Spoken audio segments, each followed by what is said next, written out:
Olá, bem-vindos a mais uma aula do nosso curso de Dinâmica. Hoje o assunto da aula vai ser sobre a força de atrito. A força de atrito é uma força que surge entre dois corpos que estão em contato direto entre si, na hora que existe uma tendência ao movimento relativo entre eles. Por exemplo, se eu tenho uma cadeira no chão e eu empurro essa cadeira, depois de algum tempo, não muito, eu percebo que a cadeira para de novo. A cadeira parou de se mover devido a uma força de atrito que surgiu contrária ao movimento dela no chão. Ou seja, se a cadeira estava indo para frente, o atrito estava para trás. E essa força, ela aos poucos fez com que a cadeira perdesse a velocidade até que ela parasse. Agora, vamos entender melhor por que o atrito ocorre. Para entender melhor por que o atrito ocorre, temos que olhar microscopicamente. Vamos dar um zoom no mundo microscópico no que está acontecendo entre o contato da cadeira e o chão. Por mais que, aos nossos olhos, tanto a cadeira quanto os possam parecer bastante lisos, microscopicamente eles são extremamente rugosos. Por exemplo, assim. E o atrito é devido a ligações químicas que surgem entre os átomos da cadeira e do chão, e devido a essas ranhuras, porque uma ranhura da cadeira pode se alojar dentro de um vão aqui no chão, assim dificultando o movimento relativo entre eles. Agora, quando se estuda mais a fundo as causas do atrito, você percebe que não é ao longo de toda a superfície do chão e da cadeira que eles se encostam. Por exemplo, nesse caso, poderia haver um ponto de contato aqui, talvez aqui, mas toda essa área daqui, daqui, não se tocaria. Então, no campo de pesquisa do atrito, se faz uma diferença entre a área de contato das duas superfícies e a área efetiva que contribui para a existência do atrito. Essa área efetiva é muito menor que a área de contato, e ela é proporcional à força que faz os dois objetos ficarem juntos. Essa força, como a gente viu, é a normal. No caso da cadeira para o chão, o peso da cadeira empurra a cadeira contra o chão. E a normal é a reação a essa força. Nós não tratamos a força do atrito proporcional ao peso, porque como nós já vimos na aula de plano oblíquo, parte do peso pode não ter a tendência de fazer a cadeira encostar no chão. Mas a normal é a reação do chão à parte do peso que tem essa tendência. Portanto, a normal é sempre igual à tendência dos dois corpos ficarem juntos. A área efetiva de contato entre os dois corpos é proporcional à normal, pois quanto mais força existe entre esses corpos ficarem juntos, eu posso forçar microdeformações entre os dois corpos. Por exemplo, eu posso forçar que isso aconteça. O corpo amarelo cria uma microdeformação nas ranhuras do corpo azul e aumente a superfície efetiva de contato. Como é a superfície efetiva de contato que contribui para a existência do atrito, temos que a orientação dos corpos não importa. Como assim? Se eu tenho uma cadeira no chão, existem apenas 4 pontos de contato, que podem ser até pequenos, entre a cadeira e o chão. Se eu coloco a cadeira deitada no chão, é de se esperar que a área de contato entre a cadeira e o chão aumente.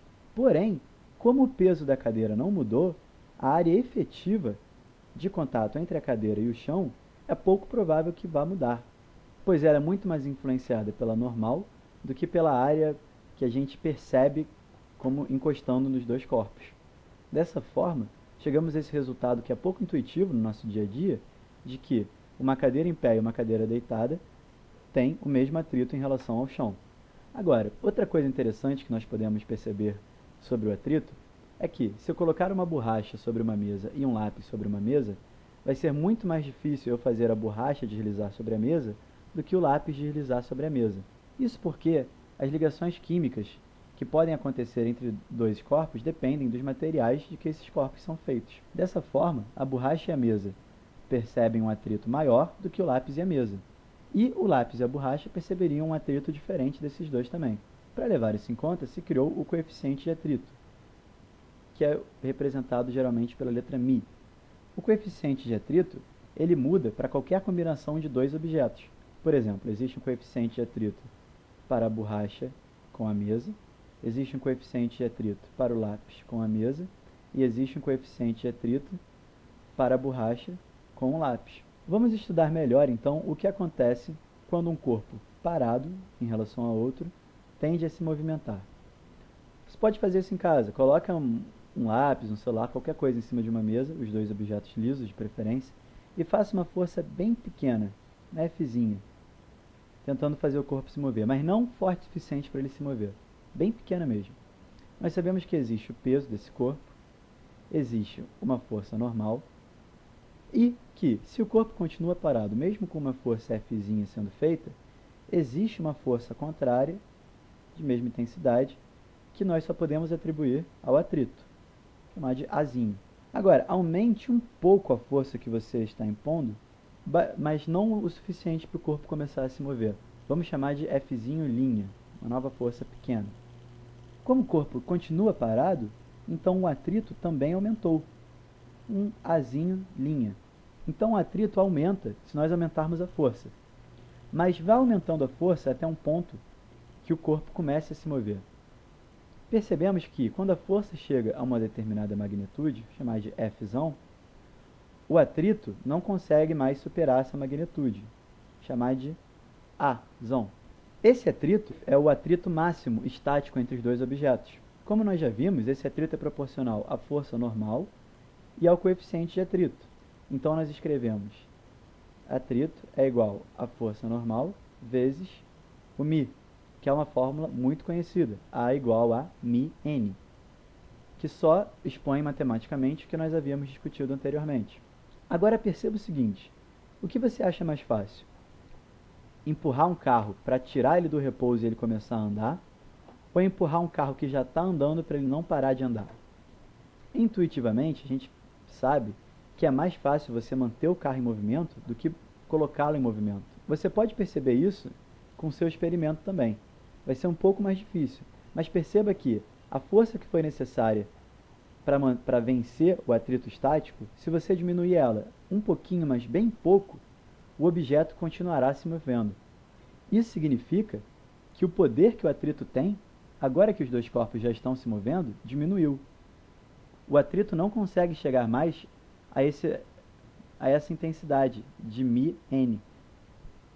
Por isso, existe uma diferenciação entre o coeficiente de atrito quando os dois corpos estão parados, que nós chamamos de coeficiente de atrito estático, e o coeficiente de atrito quando os dois corpos começam a se mover, que nós chamamos de coeficiente de atrito cinético.